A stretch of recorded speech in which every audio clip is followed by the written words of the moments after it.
You might be wondering, like, what in the heck is in these things, you know? Like, what kind of magic? It's not really magic, it's just a coil. And I want to show you that what's in it, the anatomy of one of these AFE coil boxes. So what I've done is I've just loosened up the screws here, the front screws with the screwdriver. And when it's loose enough, well, here I'll undo the ribbon cable. When it's loose enough, you can just kind of slide it through.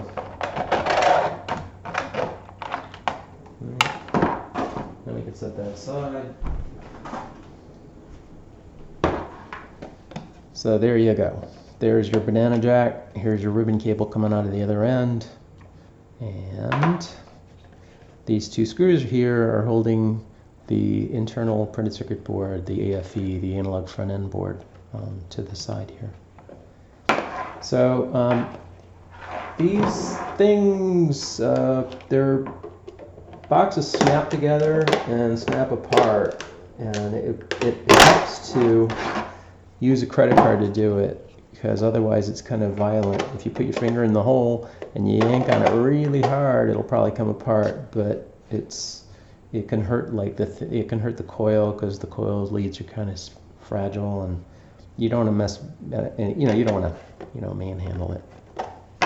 So I'll do that for this. What I do is I squeeze it so that this is flexible.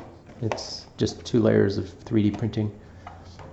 If you squeeze it a little bit, you can get kind of a gap going here, and that you can put a credit card or something in that gap. So I'll set it down on the table, squeeze it, and then I'll get a credit card in the gap and just kind of bend it back, and then it starts popping apart. And that's what we want. So here the back came off. I can feed the ribbon cable back through, and we can see what's inside. All the people. So here's the coil, and it's wire wound on a PVC plumbing pipe for kitchen sinks, an extension pipe. This the ribbon cable plugs into the printed circuit board down here, and I can work that off, so the ribbon cable's off, and you can maybe get a better view of the printed circuit board down there. And the banana jack and the coil, and the coil is just sitting in here. The other side looks just like this, so it just has kind of a guide that it's kind of sitting in temporarily, kind of. You can see the guide there. It's just like this. The only difference between the front and the back is the size of this hole. So that's that. If you wanted to take it apart and make a different mount for the coil, because like maybe this box doesn't work out for your dream Theremin, you can take it apart.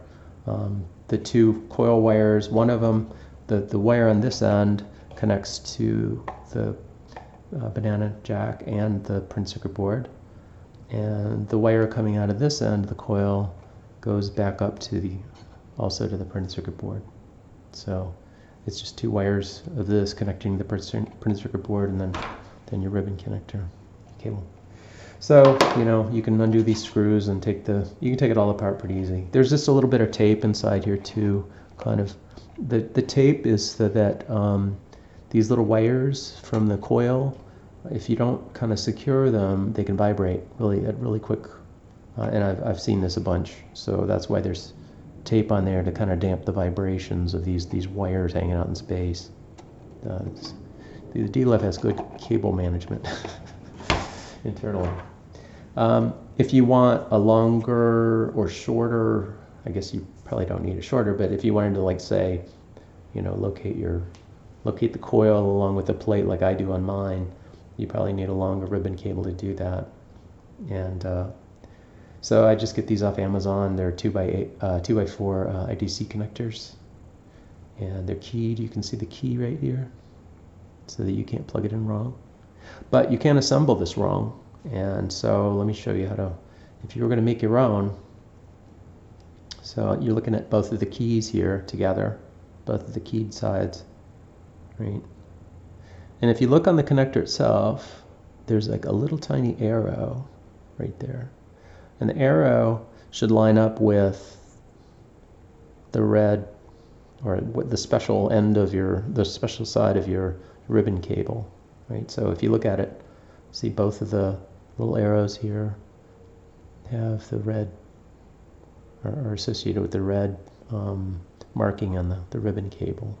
And I had trouble, so as long as you do that, it doesn't matter whether the cable comes out this way or comes out this way, it'll always wire it correctly. And that's maybe not immediately obvious, but as long as you get the right end of the cable on the right end of the connector, it'll work out and you won't have any connection problems. If you wire it up backwards, you could have problems because power comes over this, 5-volt power, and drive to the coil, to the printed circuit board, and then the printed circuit board sends back an in-phase and quadrature signal over this also. So you don't want to wire it up wrong, because you could hurt things electrically. So, but that's, you can, I've got these cables twice as long as this and they still work fine, so you have some leeway here if you want to go that route. So that's that. And then you just take it and you plug it back in.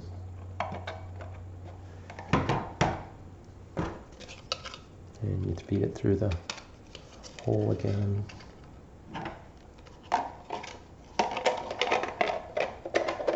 And then you make sure that this, lines up with the inside of the coil, and it's not hard to do that. So you can see that. Maybe it was off camera. So you can kind of feel it before it even gets near it. So there you go. And then you just snap it, and it's back together and good as new. And so that's that.